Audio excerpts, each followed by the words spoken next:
Hello everyone, আসসালামু আলাইকুম। কেমন আছেন আপনারা? আলহামদুলিল্লাহ আমি ভালো আছি। আজকে আমরা সবাই মিলে রেডি হয়েছি বগুড়ার উদ্দেশ্যে রওনা দেওয়ার জন্য।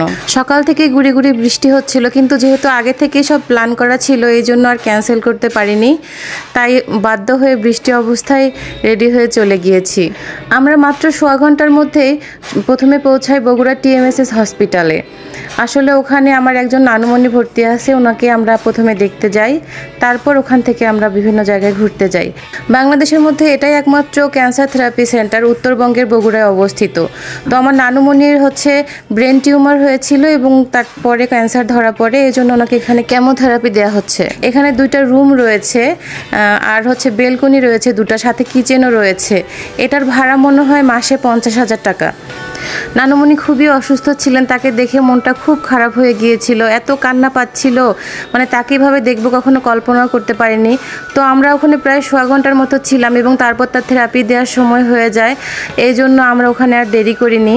আসলে নানুমণি কি খেতে পারবে না পারবে এটা আমি কনফিউশনে ছিলাম, এই জন্য আমি তেমন কিছু রান্নাবান্নাও করে নিয়ে আসিনি বা কিনে নিয়ে আসিনি। আর একটা বিষয় আমার মনে হয়, এই চিকিৎসাগুলো অনেক ব্যয়বহুল। আপনি যে টাকা দিয়ে ওনার জন্য খাবার নিয়ে আসবেন, সেই টাকাটা যদি আপনি ওনাকে দিয়ে দেন তাহলে মনে হয় বেশি উপকার হয়।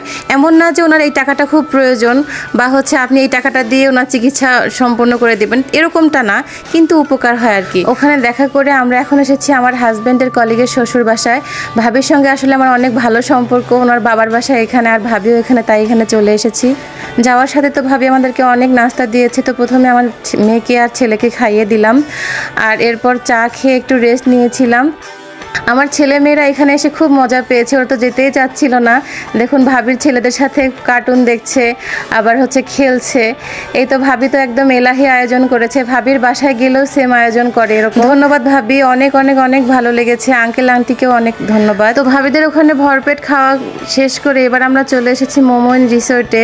আমি এই জামাটা পরার ছবি স্টোরিতে দিয়েছিলাম এবং অনেকে আমাকে মেসেজ করেছেন যে এই জামাটা কোথা থেকে নিয়েছি। জামাটা নিয়েছি জয়া লাইফস্টাইল পেজ থেকে। এই যে পাজামার মতো দেখেন লেজ লাগানো আছে, আর ইলাস্টিকটাও অনেক নরম, আর হাতারতেও লেজ লাগানো ছিল, আর গলাতে কাজ ছিল জামাটার। আর ওড়নাটার কথা কি বলবো, মাশাআল্লাহ অনেক বড়, আর এরকম পুঁথি লাগানো ছিল। জামাটা আসলে অনেক আরামদায়ক।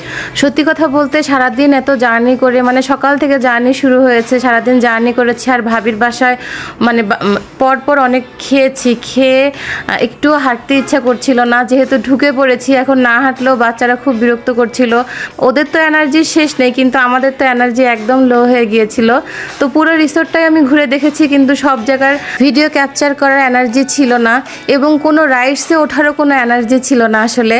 আর আমার হাজব্যান্ড প্রায় 1 মাসের ট্রেনিংয়ে গিয়েছিলেন রাজশাহীতে, ট্রেনিং শেষ করে উনিও রিসোর্টে চলে এসেছেন। আর ওরা তো ওর বাবাকে দেখে একদম দৌড়ে গিয়ে দুজনে কোলে উঠেছে, খুব এক্সাইটেড আর কি। কোথাও বাচ্চাদের রাইডস থাকবে আর আমার মেয়ে সেখানে উঠবে না, সেটা হতে পারে না। কিন্তু আমার ছেলে একদম তার বিপরীত, সে ঢুকবে ঠিকই কিন্তু কোথাও উঠবে না, সব কিছুতে সে ভয় পায়। সবাই বারবার বলছিল যে ওঠো বাবা ওঠো, কিন্তু সে একটাতেও ওঠেনি। আর মেয়ে তো একদম একটা রাইডসও বাকি রাখেনি আর কি। উল্টা আমাকে বলছিল তোমার ছেলে তো ওঠে না, এই জন্য আমি সব জায়গায় উঠে সব শোধ করে দিলাম, টাকাগুলো তো শোধ করতে হবে তাই না। আর ওদের যেহেতু চেহারার কোনো মিল নেই, এই জন্য কেউ ইদানিং বিশ্বাসই করতে চায় না ওরা জমজ। কোথাও ঢুকাতে গেলেও বলে যে একজনের টাকা দিতে হবে আর একজনের কম দেন। আমার হাজব্যান্ড তখন বলে কেন, ওরা তো জমজ। আমার বাচ্চারা তো এখান থেকে যাবেই না, আমি টেনে হেঁচড়ে নিয়ে এসেছি আর কি। সারাদিন ঘোরাফিরে করে অনেক টায়ার্ড ছিলাম। তো আজকে এই পর্যন্ত। Thank you for watching my video. আল্লাহ হাফেজ।